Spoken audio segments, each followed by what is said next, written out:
रौनक़े रमज़ान। बिस्मिल्लाहिर्रहमानिर्रहीम, अस्सलामुअलैकुम। रमज़ानुल मुबारक की खुसूसी नशरियात रौनक़े रमज़ान में आपको खुशामदीद कहते हैं। मैं हूँ ज़हरा रज़ा। उम्मीद है आप सब लोग खैरियत से होंगे, ठीक ठाक होंगे और आज का दूसरा रोज़ा भी बहुत अच्छा गुज़र रहा होगा।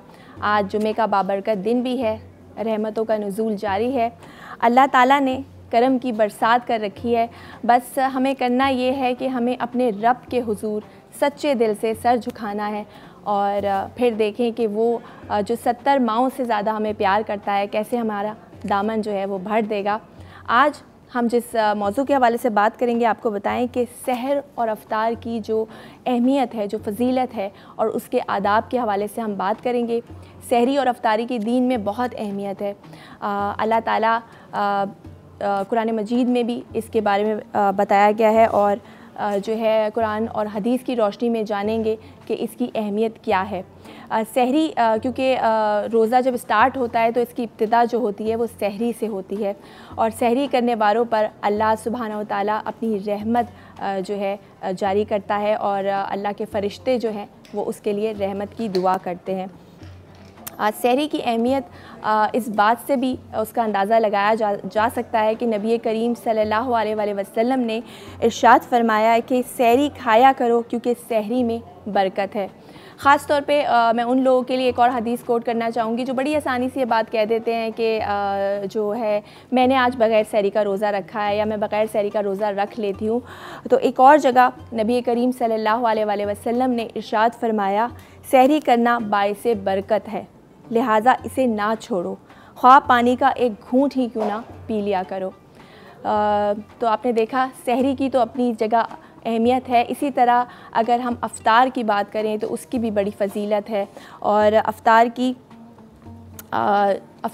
भी और अफ्तार कराने वालों की भी।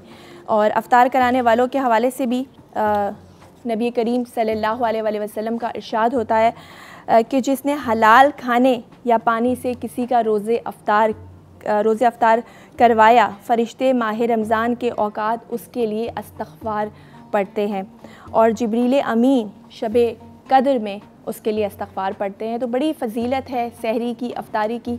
आज हम उसके आदाब के हवाले से बात करेंगे। उलमाए कराम हमारे साथ मौजूद होंगे।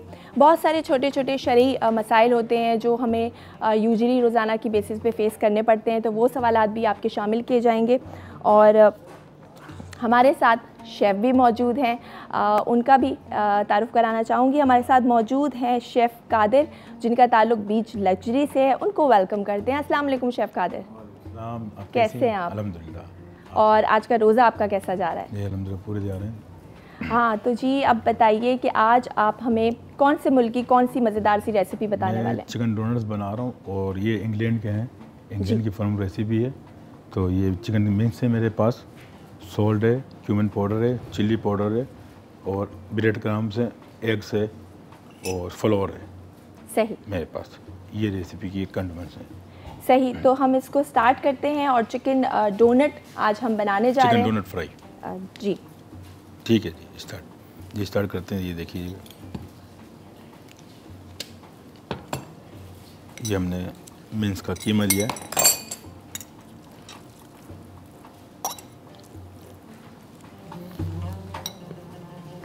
शेफ, ये चिकन हमने कितना कीमा कितना लिया है? 200 ग्राम। 200 ग्राम ठीक है। इसके बाद हमने whole coriander powder 2 teaspoon, 2 teaspoon red chilli powder,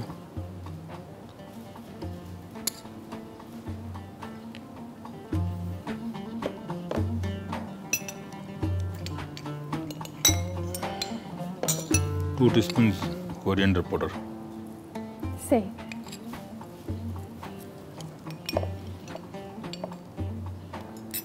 और 1 टीस्पून सॉल्ट। अच्छा, नमक कुछ लोग बहुत कम खाते हैं, कोई ब्लड प्रेशर के अगर पेशेंट है तो आप हस्बे ज़रूरत जो है नमक इसमें इस्तेमाल कर सकते हैं। जी जी। और 2 टीस्पून हमने ब्रेड क्रम्ब डालिए ताकि ये इसको जब्स कर ले, इसके अंदर जो पानी है इसका चिकन का जब्स कर ले, वो बनने में आसानी है।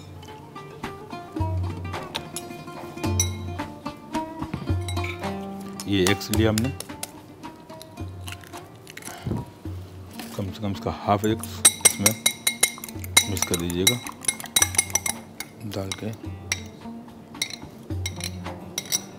ताकि इसको पकड़ ले अच्छी तरह। अच्छा, ये तकरीबन पूरा थोड़ा सा आपने बचा दिया है, तो आधा एग यूज़ करें या पूरा? आधा कीजिएगा, पूरा नहीं करेंगे, पूरा करेंगे तो थोड़ा सा सॉफ्टनेस ज़्यादा हो जाएगी। हाफ़ कीजिएगा इसको, बाकी हम इस्तेमाल करेंगे लास्ट मोमेंट पे, फ्राई करने के टाइम पे। सही। अब धनिया जो है वो चॉप कर रहे हैं। जब तक ये चॉप करते हैं यहाँ लेते हैं एक छोटी सी ब्रेक। कहीं मत जाइए, देखते रहिए रौनक रमज़ान।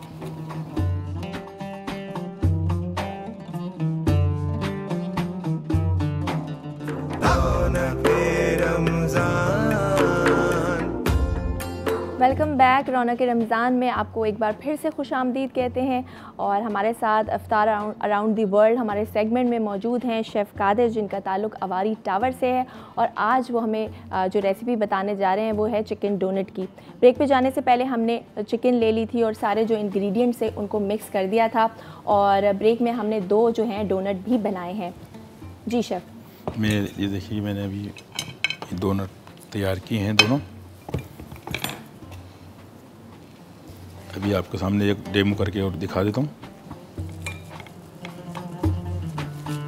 अच्छी तरह मिक्स कर लिया, मिक्स करके उसको हमने थोड़ा हार्ड करना है, और कोई सा भी हम रिंग ले लें घर के अंदर। हमारे पास रिंग है, ये जिसे कहते हैं मोल्ड, इसके हमने इसके अंदर प्रेस करना है इसको जी आसानी से। ये देखिएगा, ये प्रेस होने के बाद हमने ये छोटा सा एक पाइप है, ये रिंग बनाया इसका, इसके अंदर हमने रिंग बना के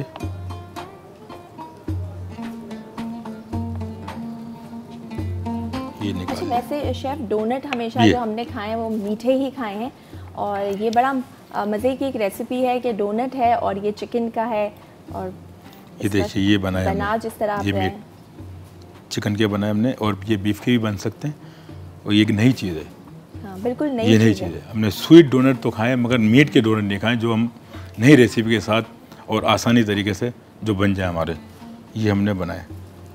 अब हम इसको फ्लोर में हल्का सा डस्ट कर लेंगे इसको, ताकि ये टूटे ना।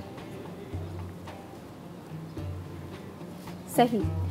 शेफ़ डोनट बना रहे हैं, और वो लोग जिन्होंने अभी अभी हमें ज्वाइन किया है उनके लिए मैं बता दूं, रेसिपी इस वक्त कार्ड जो है वो हमारी स्क्रीन पर भी शो हो रहा है। चिकन डोनट के लिए हमने ली है chicken mince 200 grams, cumin powder लिया है, रेड चिली पाउडर लिया है, सॉल्ट लिया है, फ्रेश कोरिएंडर लीव्स ली हैं, फ्रेश चिली ली है, और एग जो का इस्तेमाल किया हमने वो अभी हमने हाफ़ डाला है, लेकिन टोटल 4 एग लिए हैं।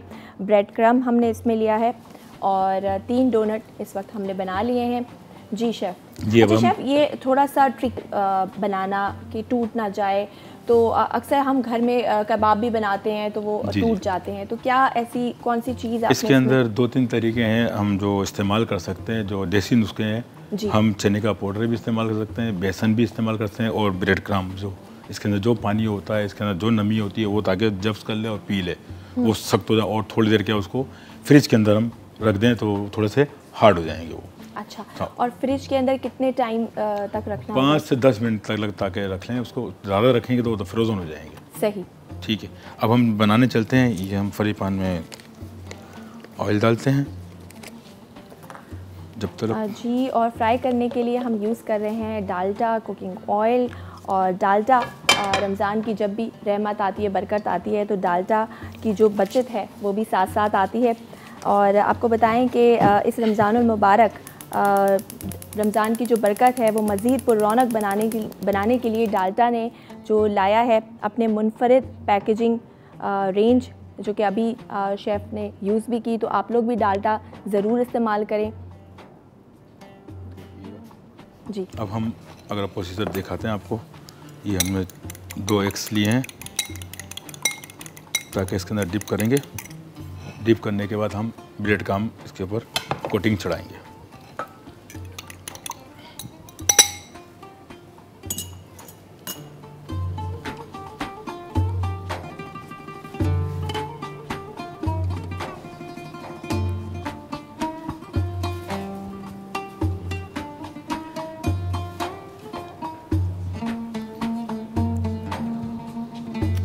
जी 3 डोनट हमने बनाए हैं शेफ़ ने, और अभी हम उसको डिप कर रहे हैं अंडे में। उसके बाद उस पर ब्रेड क्रम्ब लगा रहे हैं।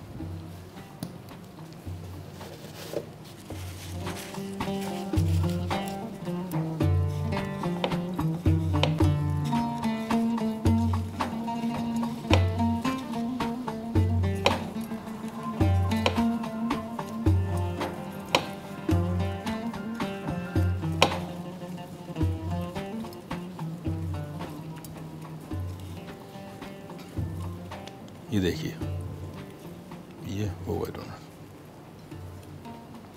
अच्छा, बड़े क्रिस्पी सा इसका एक टेस्ट जो है वो आ जाएगा जी। ब्रेड क्रम्ब भी इस पे लगा दिया है। ये इफ्तारी के आइटम में एक नई चीज़ निकली है, जो नई चीज़ आपके सामने मैंने बनाई है। और डोनट हैं तो ज़ाहिर है बच्चों को तो बड़ा अट्रैक्ट करेंगे।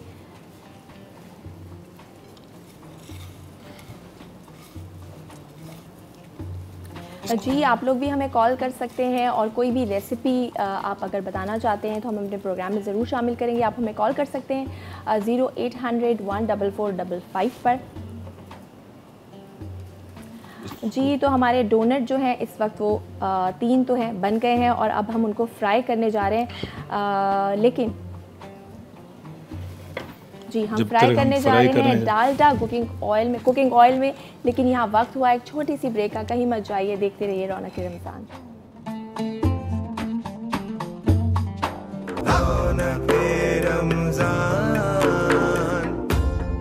Welcome back. रौनक रमज़ान में आपको फिर से खुश आमदीद कहते हैं, और किचन काउंटर पे मैं मौजूद हूँ। बड़ी मज़ेदार सी खुशबू आ रही है, क्योंकि डोनट जो हैं वो हमारे फ्राई हो रहे हैं, तकरीबन फ्राई हो चुके हैं, रेड हो रहे हैं थोड़े थोड़े। जी शेफ़, अब हम ये निकालने के लिए अभी तैयार हैं? अभी 2 मिनट लगेंगे। इसके बाद हम लस्सी बना रहे हैं, मिंट लस्सी जी, जो कि आपके सामने बना रहे हैं। ये योगर्ट डाल दिया। अच्छा, दूसरा जो हमारा हम जो चीज़ बना रहे हैं वो है मिंट लस्सी। और लस्सी जो है वैसे ही रिफ़्रेशिंग होती है अफ्तार के लिए, बहुत ज़्यादा जिनको प्यास लगती है वो लस्सी का इस्तेमाल अगर सहरी में भी करें तो दिन भर आपको प्यास ज़्यादा नहीं लगती। और ये हमने मिल्क इसमें ऐड कर दीजिए। हमने योगर्ट लिया, उसके बाद हमने इसमें शुगर ऐड की, मिंट लीव्स ऐड किए, और उसमें मिल्क ऐड कर दिया और आइस क्यूब डाल दिए।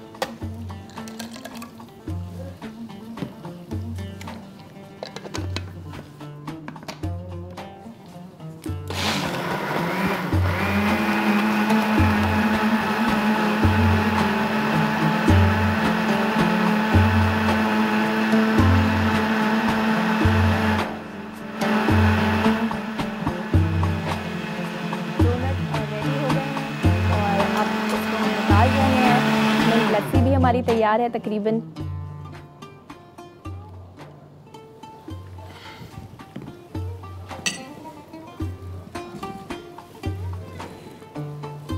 ये हमारे डोनट भी तैयार हुए हैं। अच्छा, ये जो डोनट बनाए हैं चिकन के, ये बड़ी झटपट सी रेसिपी है, बड़े आसानी से बन गए हैं, और प्रेजेंटेशन भी बड़ी खूबसूरत है। डोनट लग रहे हैं, बच्चे बहुत शौक से ऐसी चीज़ों को खाना पसंद करते हैं। ये देखिएगा, इसका शेप भी देख लीजिए, स्वीट डोनट की तरह, और बिल्कुल टूटे नहीं है, बिल्कुल टूटे नहीं है, ज़बरदस्त। अब हम इसको खूबसूरती के साथ इसको हम सर्व करने के लिए तरीके इस्तेमाल करेंगे जी।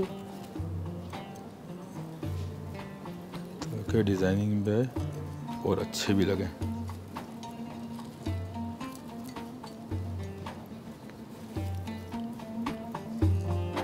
ये देखिए, और ये हमारा मिंट सॉस है जी। अच्छा, खाने की प्रेजेंटेशन अगर अच्छी ना हो तो दिल नहीं करता, और प्रेजेंटेशन अच्छी हो तो कभी कभार हम भूख में ज़्यादा भी खाना खा लेते हैं जितनी हमारी रिक्वायरमेंट है। बहुत ज़बरदस्त। छोटे भी खाएं और बड़े भी खाएं।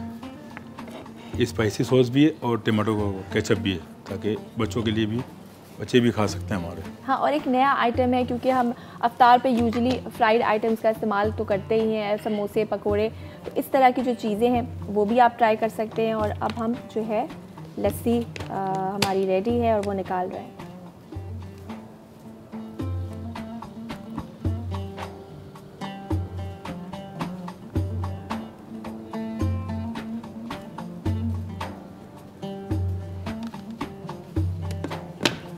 जी, ये लस्सी जो है वो तैयार है। हरी हरी सी इसमें मिंट लीव्स हमने ऐड किए हैं। बहुत ही रिफ़्रेशिंग ड्रिंक है, आप लोग भी ज़रूर ट्राई करें और अपनी अफ्तार को रिफ़्रेशिंग बनाएं।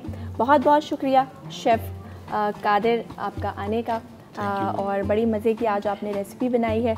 बहुत शुक्रिया। यहाँ वक्त हुआ एक ब्रेक का, कहीं मत जाइए, देखते रहिए रौनक रमज़ान।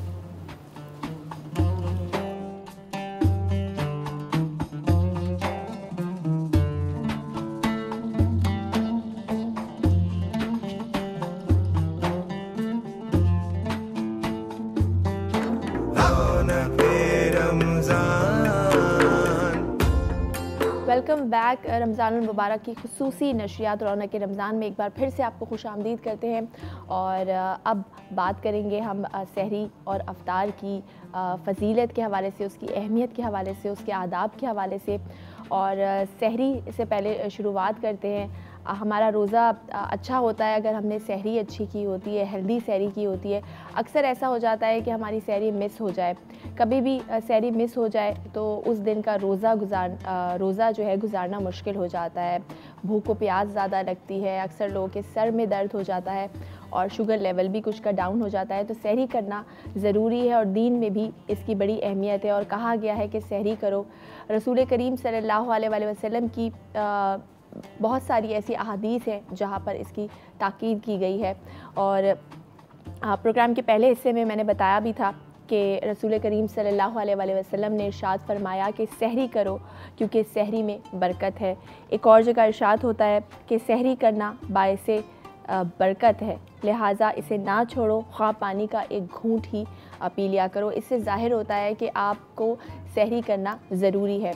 दीन की रोशनी में जानते हैं अपने उलमाए कराम से कि क्या सहरी करना फ़र्ज़ है, सुन्नत है, और अगर कोई सहरी के बग़ैर रोज़ा रखे तो क्या रोज़ा वो कबूल हो जाता है या उसके सवाब में कुछ कमी हो जाती है। ये सारे सवालात जो हैं हम अपने उलमाए कराम से पूछेंगे। हमारे साथ इस वक्त मौजूद हैं मुफ्ती इरशाद हुसैन सैयदी साहब। अस्सलाम वालेकुम। बहुत शुक्रिया सर आपके वक्त का। और इनके साथ साथ मौजूद है डॉक्टर सरवत अस्करी साहिबा, आपका भी बहुत शुक्रिया, आप दोनों प्रोग्राम में तशरीफ़ लाए। सहरी की अहमियत और फ़जीलत के हवाले से पहले बात करेंगे, फिर अफ्तार पे जाएंगे। मुफ्ती साहब आपसे शुरू करूँगी कि सहरी करना क्यों ज़रूरी है, कुरान और अहादीस की रोशनी में आप जो है बयान कीजिए। बिस्मिल्लाहिर्रहमानिर्रहीम। देखिए, सहरी फ़र्ज़ नहीं है शरीयत में, यानी ज़रूरी नहीं है, लेकिन ये सुन्नत है। आका अलैहिस्सलाम के अमल मुबारक से साबित है कि आप सहरी फरमाया करते थे और आप सहरी की तरगीब भी दिया करते थे। तो इस एतबार से सहरी खाना ये सुन्नत के दर्जे पर है, मुस्तहब अमल है, बाइस अजर व सवाब है। सही। और अगर कोई शख्स सहरी नहीं कर पाता या जानबूझकर ही नहीं करता लेकिन रोज़े की नियत कर लेता है तो उसका रोज़ा हो जाता है। ये बसा औक़ात ऐसे होता है कि उठ नहीं सके और आँख नहीं खुली और कोई आदमी उठे तो सुबह फजर हो गई थी, फजर का वक्त हो गया था और फिर नमाज़ पढ़ी, तो फिर भी रोज़ा हो जाएगा। चूँकि रोज़ा नियत और इरादे से हो जाता है, उसके लिए सहरी करना ज़रूरी नहीं, सुन्नत और मुस्तहब अमल है, बाइस बरकत है। सही। कुरान मजीद में अल्लाह रब्बुल इज़्ज़त ने सूरह अल बकरा के अंदर आयत नंबर 187 में इरशाद फरमाया है, कुलू वशरबू हत्ता यतबय्यन लकुमुल खैतुल अबयदु मिनल खैतिल अस्वद, कि तुम खाओ और पियो यहाँ तक कि जो सफ़ेद डोरा है वो स्याह डोरे से तुम्हारे सामने अलग हो जाए, डिफ्रेंशिएट हो जाए। यानी ये रात और दिन वक्त जब दाखिल होता है तो रात को स्याही के साथ ताबीर किया है, डार्कनेस के साथ, और दिन को जो है वो रोशनी के साथ ताबीर करते हुए उसको अल-खैतुल अबयद फरमाया है। तो फरमाया जब रात और दिन के दरमियान फ़र्क करना वाज़े हो जाए कि रात चली गई है और दिन आ रहा है, तो वो जो वक्त है, तो अल्लाह रब्बुल इज़्ज़त ने फरमाया कि उस वक्त से जब फ़र्क होने लगे तो वहाँ तक खाओ पियो। और फिर फरमाया कि सुम्मा अतिम्मुस्सियाम इलल लैल, कि फिर रात के दोबारा दाखिल होने तक फिर अपने रोज़ों को जारी रखो। तो इस आयत मुबारक में अल्लाह रब्बुल इज़्ज़त ने एक तो खाने और पीने का हुक्म दिया है और ये हुक्म भी कुरान का फ़र्ज़ और वाजिब के दर्जे पर नहीं। अगरचे सीगा अमर का इस्तेमाल हुआ है, मगर सीगा अमर का इस्तेमाल हो इसके बावजूद वहाँ पर ज़रूरी नहीं कि फ़र्ज़ या वाजिब यानी ज़रूरी मुराद हो, वो मुस्तहब के लिए भी आता है, इस्तेहबाब के लिए भी इस्तेमाल होता है। तो खाना और पीना ये अल्लाह रब्बुल इज़्ज़त का इसमें हुक्म आ गया। तो खाने पीने में बरकत, इसका ज़िक्र हमें हुज़ूर नबी अकरम सल्लल्लाहु अलैहि वसल्लम की हदीस मुबारक से मिलता है। अगरचे खाना पीना इंसान की अपनी बशरी और बुनियादी ज़रूरत है, मगर ये कि सहरी के वक्त खा लेने से बरकत होती है और वो बरकत फिर आपको दिन भर का रोज़ा कंटिन्यू रखने में मदद करती है। आका अलैहिस्सलाम ने फरमाया, बुखारी शरीफ और बल्कि मुस्लिम और बुखारी दोनों में मुत्तफ़क़ अलैह हदीस मुबारक है, हज़रत अनस बिन मालिक रज़ियल्लाहु ताला अन्हु से मरवी है। आका अलैहिस्सलाम ने इरशाद फरमाया कि तसहरू फ़इन्ना फ़िस्सुहूर बरकतुन, औ कमा क़ाला नबी सल्लल्लाहु अलैहि वसल्लम, कि सहरी किया करो, बेशक अल्लाह ने सहरी के अंदर तुम्हारे लिए बरकत को छुपाया है। बेशक सहरी करना बरकत है। और बहुत सारे लोगों की कन्फ्यूजन थी, फ़र्ज़ नहीं है लेकिन सुन्नत है, सवाब है इसका। अच्छा सरवत अस्करी साहिबा, आपके पास आऊँगी। बहुत सारे लोग, जैसे कि मुफ्ती साहब ने अभी कहा कि अक्सर होता है कि कभी सहरी किसी की आँख नहीं खुली, सहरी मिस हो गई, तो ज़ाहिर है वो रोज़ा तो नहीं छोड़ेगा, सहरी करेगा। लेकिन बहुत सारे लोग होते हैं जो जानबूझकर सहरी छोड़ देते हैं कि नहीं हम बग़ैर सहरी का रोज़ा रख सकते हैं, तो उन लोगों के लिए क्या कहना चाहेंगी? बिस्मिल्लाहिर्रहमानिर्रहीम। अस्सलाम वालेकुम आपको, आपकी पूरी टीम को, तमाम आलम इस्लाम को माह रमज़ान मुबारक की और उसके दूसरे रोज़े की अफ्तार बहुत बहुत मुबारक हो। और अल्लाह रब्बुल इज़्ज़त से यही दुआ है कि परवरदिगार आलम इस साल को हम सब के लिए बाइस बरकत बना दे। और सवाल आपका बड़ा खूबसूरत है, बल्कि आज का उन्वान बड़ा खूबसूरत है, इसलिए कि सहरी और अफ्तारी जैसे अजीम और अहम मौजू पर आपने बात की है। तो सबसे पहली बात तो ये है कि बहुत सारे ऐसे लोग होते हैं जो कि वाकई जल्दी सो जाया करते हैं या खाना खाकर सो जाया करते हैं। तो जैसा कि मुफ्ती साहब ने भी इरशाद फरमाया कि सहरी फ़र्ज़ नहीं है, सहरी सुन्नत है। तो लेकिन एक बात और जो कि मैं अर्ज़ करना चाहती हूँ वो ये कि हुज़ूर नबी करीम सल्लल्लाहु अलैहि वसल्लम ने कभी भी रमज़ान के महीने की ऐसे शॉपिंग नहीं फरमाई थी जैसे कि आजकल हमारे यहाँ की जाती है, सहरी और अफ्तारी का सामान ख़रीदे जाते हैं। बल्कि मुसलमान रफ़ टफ ज़िंदगी गुजारने के आदी थे। जंग बद्र 17 रमज़ान को लड़ी गई और मोमिन हो तो बेतेग भी लड़ता है सिपाही। और किस कदर उनके अंदर क़ुव्वत ईमानी मुकम्मल थी, जज्बा ईमानी मौजूद था कि वो अपने ईमान के सहारे आगे से आगे मंजिलों को तय करते हुए चले जाते थे। तो सबसे पहली बात तो ये है कि अगर मैं और आप थोड़ी सी सादगी को इख्तियार करेंगे सहरी और अफ्तारी में, तो हम ये जो महंगाई का होशरुबा तूफ़ान है इसको थोड़ा सा कम करने में कामयाब हो जाएंगे। हमारे यहाँ क्योंकि कुछ इस तरीके की सूरत हाल है कि जैसा लगता है कि हम लोग खाने के लिए ज़िंदा हैं, खाने ही सब कुछ। बहुत सारे ऐसे लोग हैं जो वाकई खाने के लिए ज़िंदा हैं। बहुत सारे ऐसे लोग हैं जो वाकई खाने के लिए ज़िंदा हैं। तो उसकी बिना पर हमें माशरा डिसबैलेंस नज़र आता है। अच्छा डिसबैलेंस, अब जब रमज़ान मुबारक करीब आता है तो हमको पता है कि फ्रूट्स महंगे हो जाएंगे, दूध महंगा हो जाएगा, दही महंगा हो जाएगा। ये एक ऐसी चीज़ है कि जिसके ऊपर हमें यकीन होता है कि ये होना ही होना है। लेमन महंगे हो जाएंगे। तो सबसे पहली बात तो ये कि अगर हम अपनी ज़िंदगी का सादा तर्ज़ अमल रखेंगे तो हम वैसे ही जैसे साल के 11 महीने गुजारें वैसे ही इस एक महीने को भी गुजारेंगे। तो पहली बात तो ये कि हम सबको कोशिश ही करनी चाहिए कि अपने मामूलात ज़िंदगी को सादगी की जानिब रखें, रिज़्क़ हलाल खाएँ। और रिज़्क़ हलाल में परवरदिगार आलम रिज़्क़ हलाल की बहुत ज़्यादा ताकीद फरमाता है।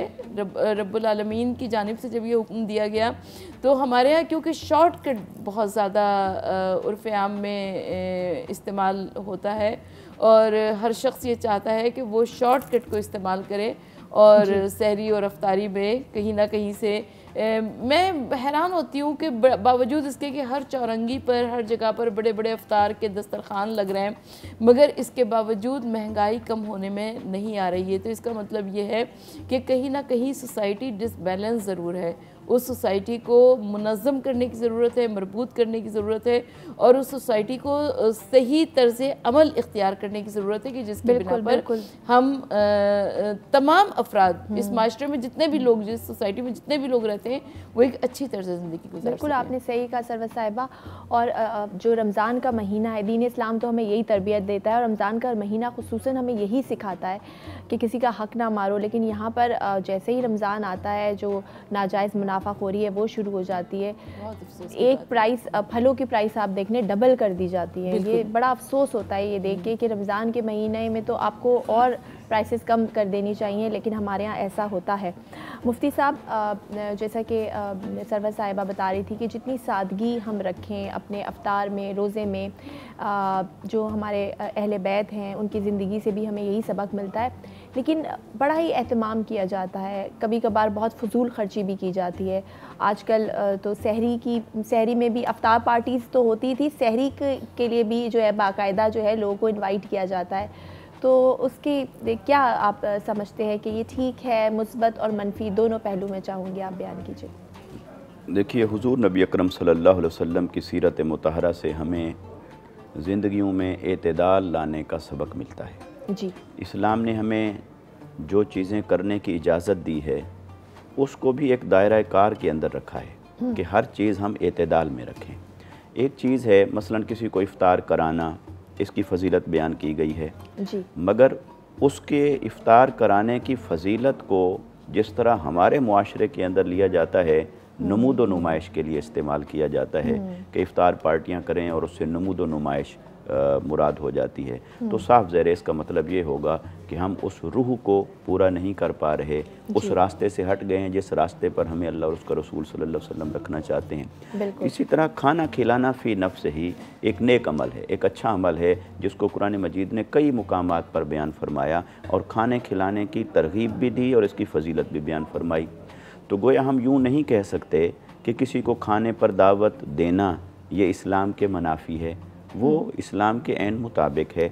लेकिन वो खाना खिलाने के लिए जब हम दूसरों को दावत दें, अपने आइज़ा कारब को दावत दें, दोस्त अहबाब को दावत दें, रिश्तेदारों को दावत दें, तो जब हम वो दावत दें तो हमें एतदाल का दामन थामना होगा।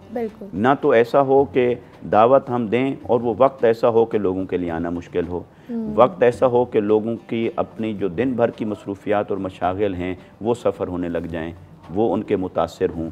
तो लिहाजा उसमें वक्त का इंतखाब भी ऐसा होना चाहिए जिसमें लोगों के लिए आसानी हो और उस अमल में एतदाल होना चाहिए और नियत को खालिस रखना चाहिए। नमूद व नुमाइश का उनसर अगर आ जाएगा तो फिर वो तो सारे अजर को उसके अंदर बर्बाद कर देता है। तो आका अलैहिस्सलातु वस्सलाम की सीरत मुतहरा से हमें मिलती है सादगी। इसलिए आखिरी लफ्ज़ जुमला अर्ज़ करता हूँ, इसलिए आका अलैहिस्सलाम ने फरमाया कि मोमिन की सहरी के लिए सबसे बेहतरीन चीज़ खजूर है। इसमें जहाँ खजूर की फ़जीलत का बयान आ गया कि उसमें अल्लाह ने कितनी ग़िज़ाइयत रखी, वहाँ ये चीज़ भी आ गई कि इसमें सादगी का सबक हमें मिला है कि एक खजूर भी मुयस्सर आ गई तो आपने सहरी कर ली। बिल्कुल, बहुत सही, बहुत खूबसूरत आपने जो हदीस है ये बयान की। अच्छा, अब हम ये भी जानेंगे कि रसूल सल्लल्लाहु अलैहि वसल्लम की जो ज़िंदगी थी और किस तरह से वो सहरी किया करते थे, कौन सी ग़िज़ाएँ जो हैं वो सहर और अफ्तार में तनावुल किया करते थे। लेकिन इस ब्रेक के बाद कहीं मत जाइए, देखते रहिए रौनक रमज़ान।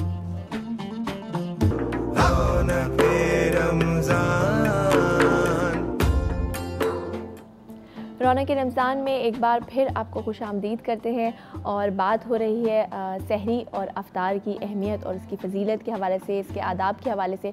ब्रेक पे जाने से पहले हम बात करने वाले थे कि रसूल करीम सल्लल्लाहु अलैहि वसल्लम क्या चीज़ें थीं, क्या ग़िज़ाएँ थीं जो सहरी और अफ्तारी में तनावुल किया करते थे। सरवर साहिबा, आपसे पूछना चाहूँगी, सहरी की बात अभी हम कर रहे हैं, अफ्तार की भी करेंगे, तो कौन सी ऐसी ग़िज़ाएँ थीं, जैसे खजूर का मुफ्ती साहब ने बताया कि खजूर जो है वो बहुत बेहतरीन है, बेहतरीन सहरी है। और मज़ीद क्या चीज़ें थीं जो, क्योंकि रसूल की ज़िंदगी तो हमारे लिए एक मिसाल है और हर चीज़ जो उन्होंने इस्तेमाल की उसकी अफादियत भी बहुत ज़्यादा थी, साइंटिफिकली भी ये बात प्रूव हुई है। बिल्कुल, तो आप मुझे इस पर रोशनी डालें। बिल्कुल, हमारी जानें कुर्बान हो जाएं आका नबी सल्लल्लाहु अलैहि वसल्लम पर, सरकार दो आलम सल्लल्लाहु अलैहि वसल्लम के पाक घराने पर और उनके असहाबे जानिसार पर कि जिन्होंने जिनकी ज़िंदगियां हम सब के वास्ते रोल मॉडल हैं। हुजूर नबी करीम सल्लल्लाहु अलैहि वसल्लम खजूर बहुत शौक़ से खाते थे सहरी में या इफ्तारी में।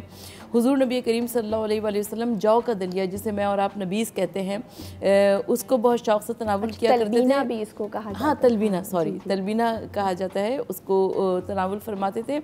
और हुजूर नबी करीम सल्लल्लाहु अलैहि वसल्लम, सबसे पहली बात तो ये कि सादगी को इख्तियार करना बहुत ज़्यादा ज़रूरी है।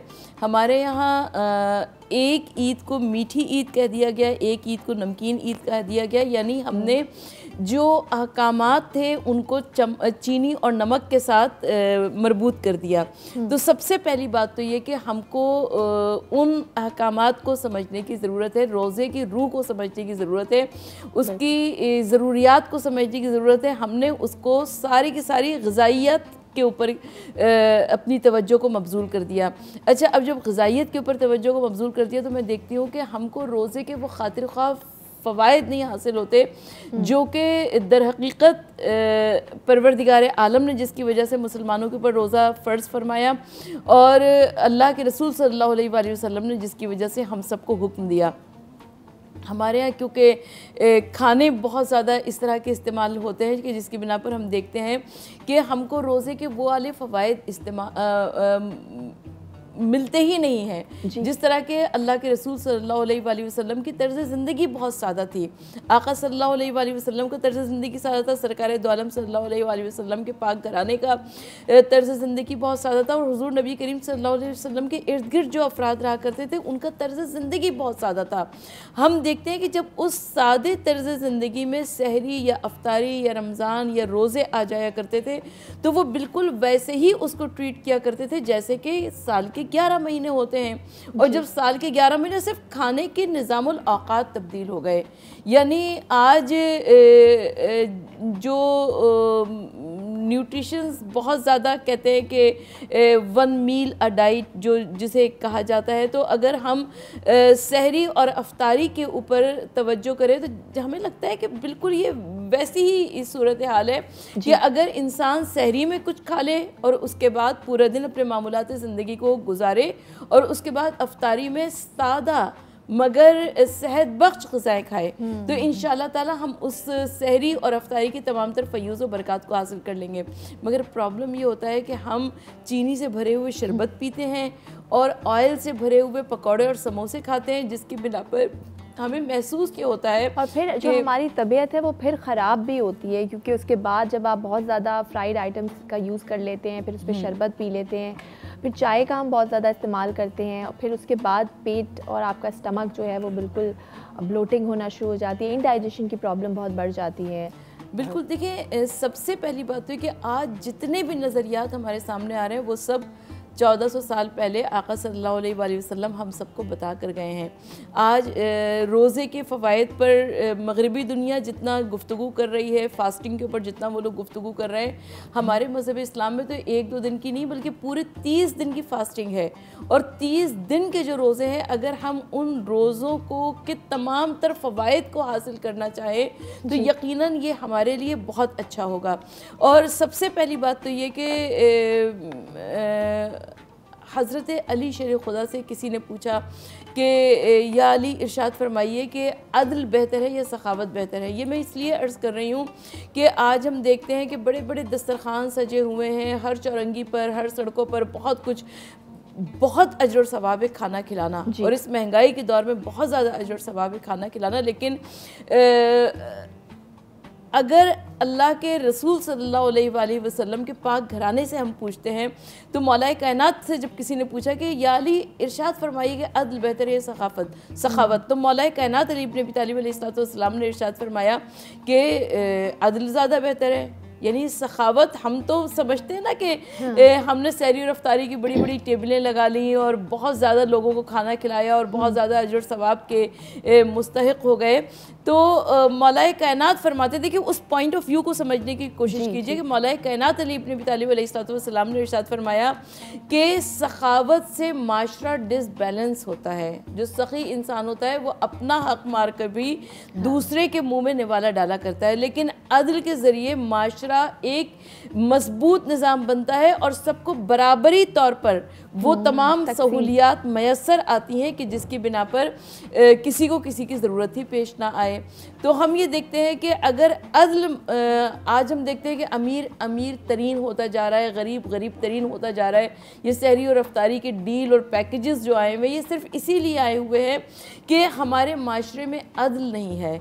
तो अदल के को सही तरीक़े से उस्तवार करने के लिए हमको चाहिए कि हुज़ूर नबी करीम सल्लल्लाहु अलैहि वसल्लम की सीरत को अपनाएं और उसवे मोहम्मद मुस्तफ़ा सल्लल्लाहु अलैहि वसल्लम को। बहुत खूबसूरत अंदाज़ में आपने डिटेल में बयान किया सरवत अस्करी साहिबा। मज़ीद बात करेंगे लेकिन फ़िलहाल यहाँ वक्त हुआ है एक ब्रेक का। कहीं मत जाइए, देखते रहिए हमारी खुसूसी ट्रांसमिशन रौनक रमज़ान।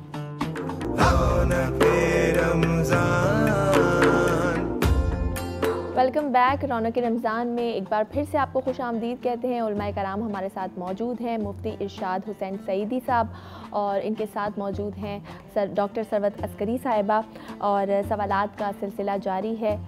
सहर व अफ्तार की फ़जीलत अहमियत के हवाले से गुफ्तगू हो रही है। मुफ्ती साहब आपसे सवाल करना चाहूँगी कि अक्सर एक कॉमन सवाल है, लोगों के दिलों में भी आता है, छोटे छोटे सवाल होते हैं जो हम जब रोज़े रखते हैं तो हमारे दिमाग में आते हैं। अक्सर हम देखते हैं कि जब सहरी का वक्त ख़त्म हो रहा होता है तो एंड टाइम तक जैसे ही अज़ान होती है तो लोग कहते हैं लास्ट एक घूंट पानी पी लो या एक लुकमा खा लो, आखिरी निवाला खा लो।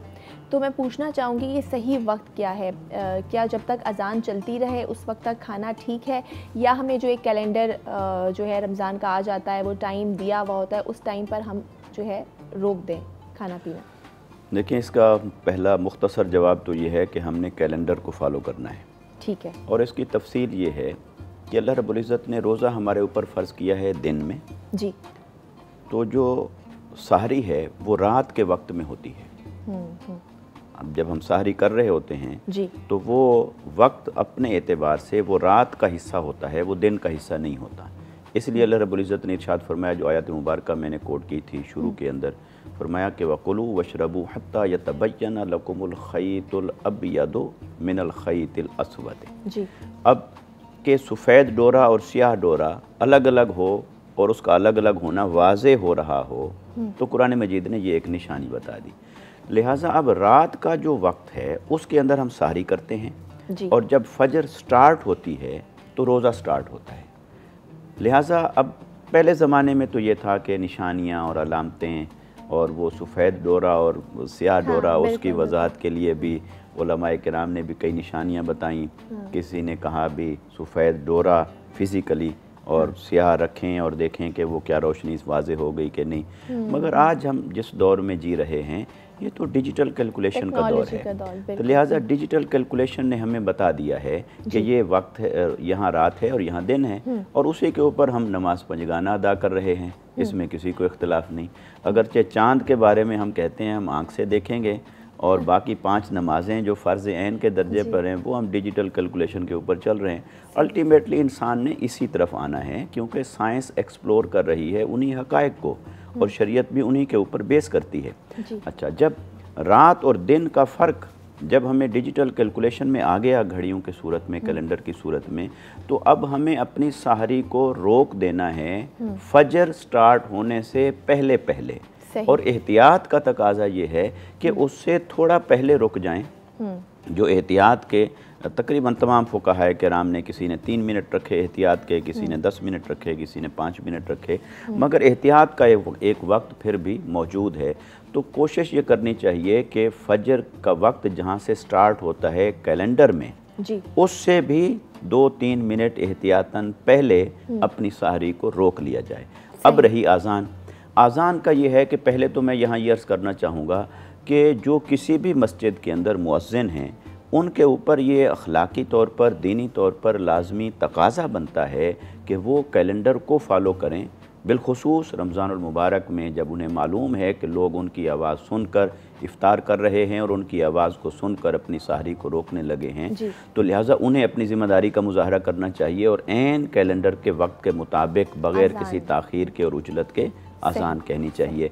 लेकिन हमें ये करना चाहिए कि आज़ान को मदार न बनाएं, क्योंकि अगर वो थोड़ा लेट हो जाए या जल्दी कर दे तो हमारा रोज़ा ख़राब ना हो। सही, तो आजकल जो कैलेंडर है, जो टाइम दिया हुआ है, उसके मुताबिक जो उसको है फॉलो करें। ठीक है। सरवत अस्करी साहिबा, अफ्तार के हवाले से भी कुछ बात कर लेते हैं। अफ्तार की अहमियत, फजीलत आपने बताई थोड़ी बहुत पहले। मैं चाहूँगी मज़ीद आप जो है अफ्तार की अहमियत पर रोशनी डालें। जिस तरीके से सहरी की बहुत ज़्यादा अहमियत है, बिल्कुल वैसे ही अफ्तार की भी अहमियत है। और हुज़ूर नबी करीम सल्लल्लाहु अलैहि वसल्लम ने एक मरतबा फ़ज़ाइल अफ्तार के बताते हुए कहा कि जो किसी मोमिन को अफ्तार कराएगा, गोया कि उसने अजर सवाब बहुत ज़्यादा, अल्लाह के रसूल सल्लल्लाहु अलैहि वसल्लम ने इरशाद फरमाया। तो हुज़ूर नबी करीम सल्लल्लाहु अलैहि वसल्लम के सहाबे कराम, क्योंकि वो अवाइल इस्लाम का ज़माना था, बड़ी गुरबत थी, बड़ी मुश्किलात थी, परेशानियों का दौर था, तो कहा कि या रसूलुल्लाह सल्लल्लाहु अलैहि वसल्लम अगर किसी से मकदूर ना हो सके कि वो किसी को अफ्तार कराए, तो हुज़ूर नबी करीम सल्लल्लाहु अलैहि वसल्लम ने फरमाया कि चाहे एक खजूर के ज़रिए अफ्तार कराओ, लेकिन उस अफ्तार का बहुत ज़्यादा अजर सवाब है। तो हुज़ूर नबी करीम सल्लल्लाहु अलैहि वसल्लम ने हमको अफ्तार की अहमियत के बारे में भी बताया और सहरी की अहमियत के बारे में भी बताया, और हमको न सिर्फ ये कि आका सल्लल्लाहु अलैहि वसल्लम और उनके पाक घराने से इन दोनों इबादत यानी सहरी और अफ्तारी को भी मैं इबादत का हिस्सा समझती हूँ, इसलिए कि ये रोज़े के साथ साथ मरबूत हैं।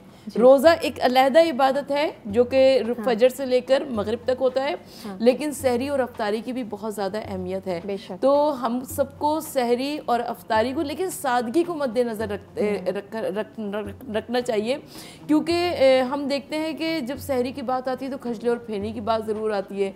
खजले और फैनी की कहाँ से खजला और फैनी इतना ज़्यादा चिकना और इतना ज़्यादा मीठा कहीं पर भी नहीं ये है, लेकिन इसके बिना पर जो अफराद खजला और फेनी खाते हैं तो उसके बाद दिन में उनको प्यास बहुत ज़्यादा लगती है और दिन में बहुत ज़्यादा उनको एसिडिटी के प्रॉब्लम्स होते हैं, तो हमको सादगी की जानिब रहना चाहिए, सहरी में भी और अफ्तारी में भी। अफ्तारी में क्योंकि पकौड़े और तली हुई चीज़ें बहुत ज़्यादा होती हैं, तो इसकी बिना पर हम देखते हैं कि लोगों को रोज़ा खोलते ही उनकी तबीयत ख़राब हो जाती है और उसके बाद वो किसी इबादत के, किसी काम के लायक नहीं समझते हैं अपने आप को। तो अगर हम अपने आप को सादगी की जानिब रखेंगे तो इंशाअल्लाह ताला ज़रूर उस रोज़े के फ़वाइद से मुस्तफ़ीज़ हो सकेंगे। बिल्कुल, और सादगी और हेल्दी चीज़ अगर आप खाएंगे तो ज़ाहिर है आपको फ़ायदा भी पहुँचेगा। और अहले बैत की ज़िंदगी से भी हमें यही सबक मिलता है कि जब रोज़े से हैं और साइल अगर आ गया है तो एक सूखी रोटी भी अगर खा रहे हैं तो वो भी उनकी तो खैर सखावत और करीमी के क्या ही कहने। अच्छा मुफ्ती साहब, आपसे सवाल करूंगी कि हम पूरा दिन रोज़े से होते हैं, अफ्तार हो गई, जैसे ही पूरे दिन हम इबादत कर रहे हैं, नमाज़ों में मसरूफ़ हैं, जैसे ही अफ्तार हो जाती है कुछ लोग बिल्कुल ऐसे आज़ाद हो जाते हैं कि जैसे अब ये टाइम मिल गया है, और सहरी तक कुछ लोग तो बाकायदा मूवीज़ देखते हैं कि सहरी का वक्त हो जाए तो उसको काटने के लिए कॉल्स पे बात कर रहे हैं। उनको ये अंदाज़ा ही नहीं होता कि ये जो वक्त है सहर तक का, ये वक्त कितना कीमती है, इसमें इबादत की जाएँ, इसमें मनाजात की जाएँ, ज़िक्र व अस्कार किया जाए। तो ऐसे लोगों के लिए क्या मशवरा आपका है? हाँ देखिए, यकीनन वही इंसान अल्लाह और उसके रसूल सल्लल्लाहु अलैहि वसल्लम को पसंद है जो अपने वक्त का, अपनी ज़िंदगी का बेहतरीन इस्तेमाल करता है। इस्लाम ने जो हमें अहकामात दिए हैं वो हमारी ज़िंदगियों के अंदर एतदाल पैदा करने के लिए हैं। ये जो रोज़ा है, ये रोज़ा इसलिए नहीं आया कि ये माह मुबारक आए तो हम रातों को दिन बना लें और दिनों को रात बना लें। अगर ऐसा कर लिया है हमने अपनी ज़िंदगी के अंदर कि दिन सारे का सारा सोने के लिए है और रात सारी की सारी जागने के लिए है, और जैसे हम दिन पहले खाते थे दिन के औकात में तो अब उसी तरह खाते हैं रात के औकात में, तो फिर ये कि फिर तो रोज़े से हमारी ज़िंदगी के अंदर जो एतदाल पैदा होना था खाने पीने में, हमारी जिस्मानी सेहत में भी, तो फिर वो मकसूद जो था उसका वो फौत हो गया। तो हमें चाहिए कि अगर किसी को अल्लाह रब्बुल इज़्ज़त ने ये फ़ुर्सत अता की है कि वो दिन को किसी जॉब पे, ड्यूटी पे, रोज़गार के लिए उसको कोई फ़िक्र नहीं है और अल्लाह ने उसे बहुत माल से नवाजा है, तो उसे अल्लाह का शुक्र अदा करना चाहिए। फिर रातों को ज़ाय करने की बजाय इबादत में गुजारें, क्योंकि दिन की इबादत भी अल्लाह रब्बुल इज़्ज़त की बारगाह में बहुत दर्जा रखती है, मगर रात की इबादत का दर्जा उससे भी बुलंदतर है। लिहाजा रातों को ज़ाय मत कीजिए। जब रोज़ा रख लिया है, रोज़ा एक अलग से इबादत है, और जो दूसरे अमाल हम सर अंजाम दे रहे हैं उसका अलग से हिसाब किताब है। और जैसे रमज़ानुल मुबारक में नेकियों के अज्र बढ़ जाता है, तो ऐसे गुनाह तो नहीं बढ़ते, लेकिन गुनाह की संगीनी तो बढ़ जाती है। तो लिहाजा उससे हमें अपने आप को बचाना चाहिए कि रोज़े से फारिग होने के बाद तरावी भी पढ़ें, नमाज की पाबंदी करें, और हो सके वक्त बच गया है तो कुरान मजीद की तिलावत करें और उसे समझ कर पढ़ें और आदो वज़ाइफ कर लें और बुज़ुर्गों के मामूलात को अपना लें। और अगर शब बेदारी ही करना चाहते हैं तो उसे अल्लाह के ज़िक्र में गुजारिए, और अगर हम उसे लग़्व और फजूल और बेमकसद मसरूफ़ियात के अंदर गुजारेंगे तो गोया हमने अपने वक्त को ज़ाय किया। बिल्कुल सही कहा। तो अपने वक्त को ज़ाया ना करें और इबादत करें, ज़िक्र व अस्कार करें। गुफ्तगू जारी है, मज़ीद बात करेंगे, लेकिन फ़िलहाल वक्त हुआ एक ब्रेक।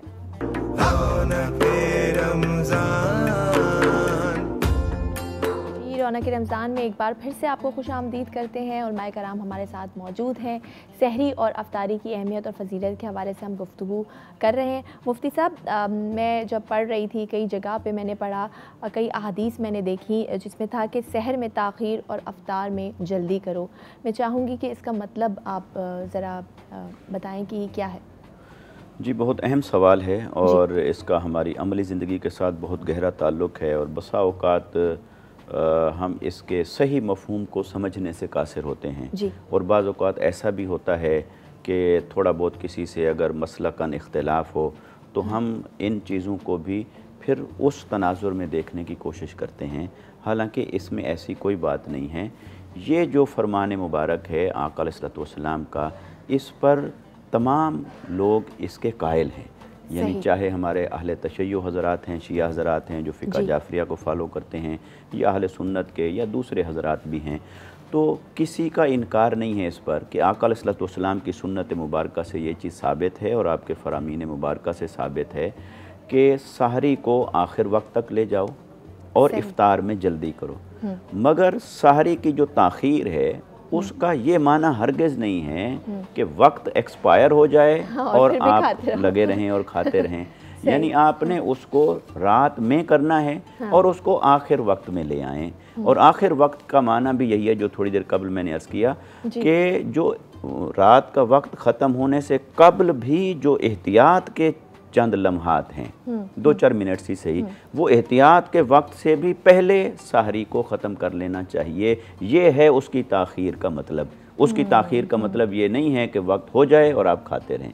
इसी तरह इफ़्तार में आका अलैहिस्सलातु वस्सलाम ने कई रिवायात हैं हमें मिलती हैं। आका अलैहिस्सलाम ने फरमाया कि इफ़्तार में जल्दी करो। एक रिवायत में आका अलैहिस्सलाम ने फरमाया कि मुझे सबसे ज़्यादा वो लोग पसंद हैं जो इफ़्तार में जल्दी करते हैं, और अल्लाह को पसंद हैं जो इफ़्तार में जल्दी करें। और आका अलैहिस्सलाम ने फरमाया इसमें अहले किताब की मुखालफत करो कि वो ताख़ीर करते हैं, तुम जल्दी करो। उस जल्दी का ये मतलब नहीं है कि मगरिब का वक्त दाखिल होने से पहले कर लिया जाए, उस जल्दी का ये मतलब हरगिज़ नहीं है। अच्छा, यहाँ मैं ये बात अर्ज़ कर दूँ कि हमारे जो फ़िक़्ह जाफ़रिया के भाई हैं और अहले सुन्नत के हज़रात हैं, इनमें नमाज मगरिब का वक्त दाखिल होने के बारे में इख्तिलाफ़ है। ये रोज़े के इफ़्तार के बारे में इख्तिलाफ़ नहीं है। यानी अहले तशय्यो हज़रात के मुताबिक ये कि मगरिब का वक्त कुछ ताख़ीर से दाखिल हुआ है, और हमारे मुताबिक वो मगरिब का वक्त जल्दी दाखिल हुआ। और ये सिर्फ़ इसी एक जगह तो नहीं इख्तिलाफ़, ऐसे अगर आप असर को देख लें तो असर का ख़ुद अहले सुन्नत के माबैन इसका इख्तिलाफ़ है। बाज़ हज़रात के मुताबिक असर का वक्त जो है वो दाखिल हो जाता है जब साया 1 मिसल हो जाए, और बाज़ हज़रात के मुताबिक जब तक साया 2 मिसल ना हो तो वक्त दाखिल नहीं होता। तो गोया नमाज़ों के जो औक़ात हैं इसके अंदर ये जो इख्तिलाफ़ है ये सिर्फ़ अहले सुन्नत और अहले तशय्यो हज़रात के माबैन नहीं, बल्कि ख़ुद अहले सुन्नत के मुख्तलिफ़ फ़िक़ही मज़ाहिब के दरमियान भी मौजूद है। तो ये जो रोज़े का मामला है, मैं इसमें ये गुजारिश करूँगा कि इसको किसी मसलकी तासुब में नहीं देखना चाहिए। जो अहले तशय्यो हज़रात जब इफ़्तार करते हैं तो वो उनके मुताबिक मगरिब का वक्त उस वक्त दाखिल हुआ है। और हमारे मुताबिक मगरिब का वक्त थोड़ा पहले दाखिल हुआ है। लिहाजा ये बात जहन में, जो लोग ये माना लेते हैं कि उधर अजान हुई या उधर कैलेंडर में वक्त हुआ और खड़े हैं या चल रहे हैं, बस फौरी तौर पर उठा के कुछ खाओ, ये वाली जल्दी भी उस हदीस का मकसूद नहीं है। ये वाली जल्दी भी इफ्तार का टाइम हो जाए तो उसमें देरी ना करें, यानी जब इफ्तार का वक्त दाखिल हो जाए तो आप संजीदगी और मतानत के साथ बग़ैर वक्त को ताख़ीर में इल्तिवा में डाले हुए आप इफ्तार करें। ये है उसका मकसूद और इसका मकसद असल ये है। सही, बहुत शुक्रिया मुफ्ती इरशाद हुसैन सैयदी साहब आपका, डॉक्टर सरवत अस्करी साहब आपका, दोनों प्रोग्राम में तशरीफ़ लाए। बहुत ही अच्छी गुफ्तगू जो है आज आप दोनों ने की। प्रोग्राम का वक्त भी अपने अख्ताम को पहुँच चुका है। कल फिर मुलाकात होगी एक नए मौजू के साथ। तब तक अपना बहुत ख्याल रखिएगा, अपने इर्द गिर्द लोगों का बहुत ख्याल रखिएगा। टेक केयर, अल्लाह हाफ़िज़।